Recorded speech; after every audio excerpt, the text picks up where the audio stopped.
Hey friends, if you wish to remove MS resource app name text entry in Windows, then please watch this video. Now, instead of app name, you will have the name of an app.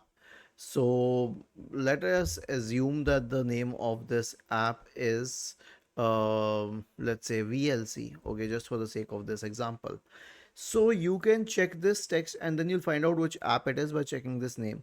All you need to do is right click on this app, select settings from the menu, go to the apps tab, select installed apps.